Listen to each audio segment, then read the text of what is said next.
Hey everybody, it's Steve Scott, and this is 10 Minutes for Teens for Come Follow Me. Today we're doing the spiritual prepper. We're doing Matthew, Mark, Luke, John, and all the other things. And we're doing May the 22nd through May the 28th. Guys, 10 Minutes for Teens. We are going to try to take this in 10 minutes. So you can try to set your clock. I'm going to try to be 10 minutes or under for Come Follow Me. So this week's lesson, we get introduced to Joseph Smith Matthew, Don't Panic. What happened was when Joseph Smith was translating the Old New Testament, got to a part in Matthew where you notice how usually he puts them in the bottom of the scriptures, like in the footnote part.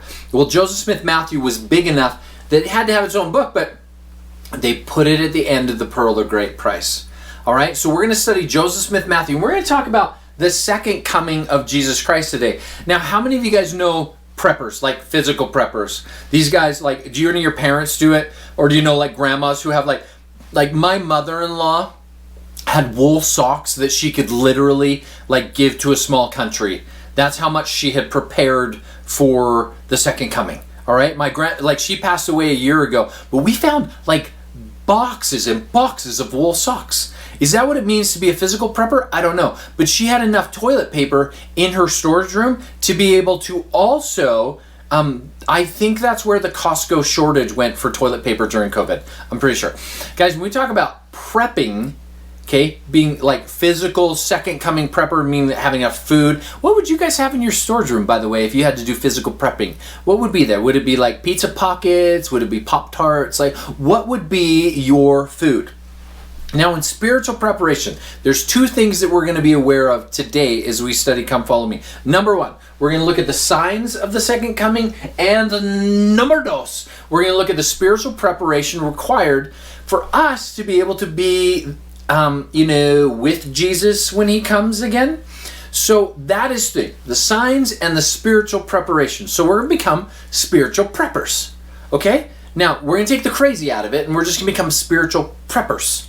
In other words, we're going to increase our spiritual capacity so that we have more characteristics and attributes of Jesus Christ in preparation for the second coming. Grab your scriptures, journals, and your scripture markers. It's time for us to connect up in the scriptures. So let's go to Matthew Joseph Smith Matthew. We're going to chapter 1.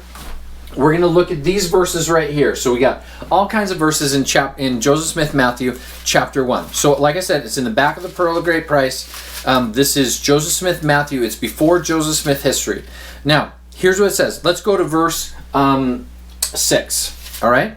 It shall say, so these are signs of the second coming, that Jesus is coming soon. So if we check the weather, we'd know what to prepare for the day for the weather. If we are preparing for the second coming, these are some signs. Verse 6. So for many shall come in that day, saying, I am Christ, and shall deceive many. One of the signs of the last day is that there will be signs of people who are preparing, like trying to stand as Jesus Christ in a saving way. Okay? And so let's look at the next verse. Verse 22. And in those days there shall also arise false Christs and false prophets, and shall show great signs and wonders, insomuch that if possible they shall deceive the very elect, who are the elect according to the covenant. When we look at the second coming of Jesus Christ, there are going to be those who try to stand in the way of Jesus Christ. Now, the proper way to do it is to reflect Jesus Christ. It's like we have a mirror and we're like, no, it's not me, it's Jesus.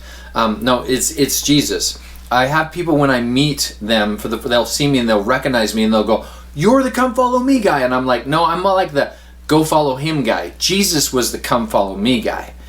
And when we talk about false prophets, false priests, people who try to save without Jesus, okay, that's part of one of the signs of the second coming. But if you go across the verses, it'll say, and there shall be wars and rumors of wars. That's happening, isn't it? Check. We can see that. But that's not the end. So there's more, okay? 27. And now I show unto you a parable. Behold, whosoever... go to verse 28. And they shall hear of wars and rumors of wars. And behold, I speak for mine elect's sake. For nation shall rise against nation, and kingdom against kingdom. There shall be famines. Okay? And pestilences. Sounds like something we've experienced. Earthquakes in divers places. And again, because iniquity shall abound, The love of men shall wax cold, but he that shall not be overcome, the same shall be saved. So these are signs. Wars, pestilence, earthquakes, all these love of men shall wax cold. But here's another one. And again, the gospel of the kingdom shall be preached unto all the world for a witness unto all nations, and then shall come the end or the destruction of the wicked. Wait, are you telling me that part of missionary work is one of the signs of the second coming of Jesus Christ?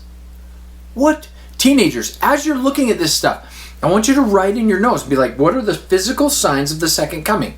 These are only a few, right? And when we look at these things, we can go, we'll look in verse 33.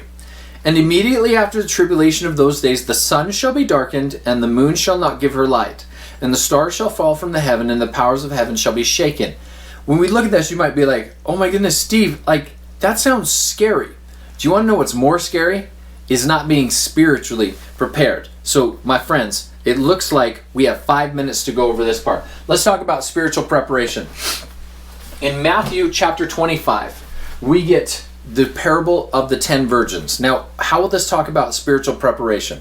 Let's just preview and talk about the parable of the 10 virgins.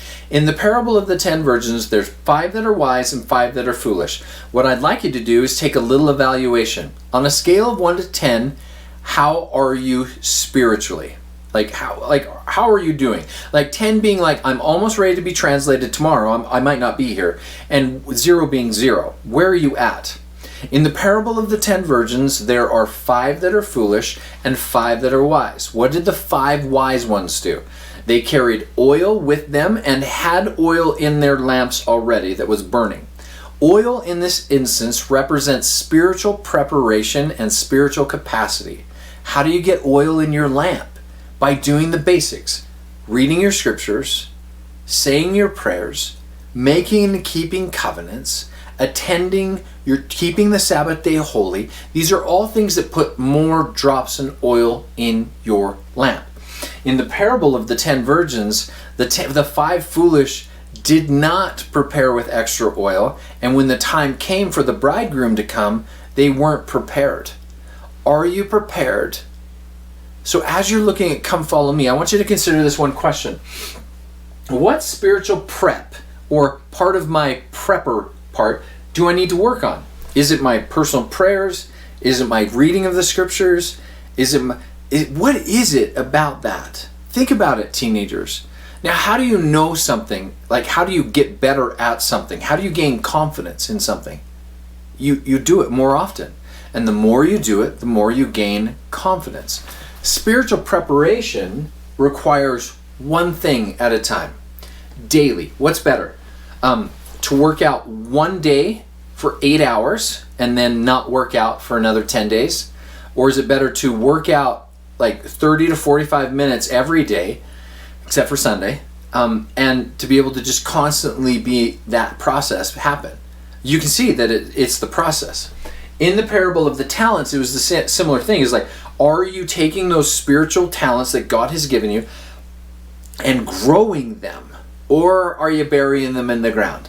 The other one, in the scriptures, in this one right here, in Matthew 25, 31 through 40, Jesus says to his disciples, he said, when I was naked, ye clothed me. When I was sick, and he says all the things, and they're like, Lord, when did we find you a hungered? And when were you sick? And when were you naked? And we clothed you. And he's like, inasmuch as you have done it unto one of the least of these my brethren, you've done it unto me. Meaning part of our spiritual preparation is to minister outside of our capacity to other people. Okay? So if you just imagine, when I'm inside myself like this, everything's turned in. And Jesus is saying, when you turn it out, inasmuch as you've done it unto one of the least of these my brethren, you've done it unto me. Which means we become more like Jesus Christ. Last part. Can you turn with me in the scriptures? Let's go to Mark. Let's go to Mark chapter 12, verse 41 through 44. In Matthew, Mark, Luke, okay, so we're going to Mark chapter 12. In the book of Mark, we get the story of the widow's mite. This is where they would come and they would cast in their tithing into the treasury. And while they were sitting there, Jesus was sitting by the treasury. The widow came and she threw in It says, verse 42, and there came a certain poor widow, and she threw in 2 mites, which make a farthing. That equals like a quarter of a penny. All right? And he called unto his disciples and said, verily I say unto you, that poor widow has cast more in than all they which have cast into the treasury. For they did cast in of their abundance, but she of her want did cast in all that she had, even all her living. It doesn't take much, but it does require us to cast in things. And our spiritual capacity increases as we give up and give to the Lord. Think about it for just a second. In preparation for the second coming, what's more important? To know the signs or be spiritually prepared? What's better? To know you should have a food storage or actually be prepared? Guys, that's our 10 minutes. Think about it for a second. What is the application for you as you study Come Follow Me? Write it in your journal. Get it into your heart. Guys, I love you. I hope this helps you in your study of Come Follow Me. Love you, teenagers. I'll talk to you next week. Love you. Bye.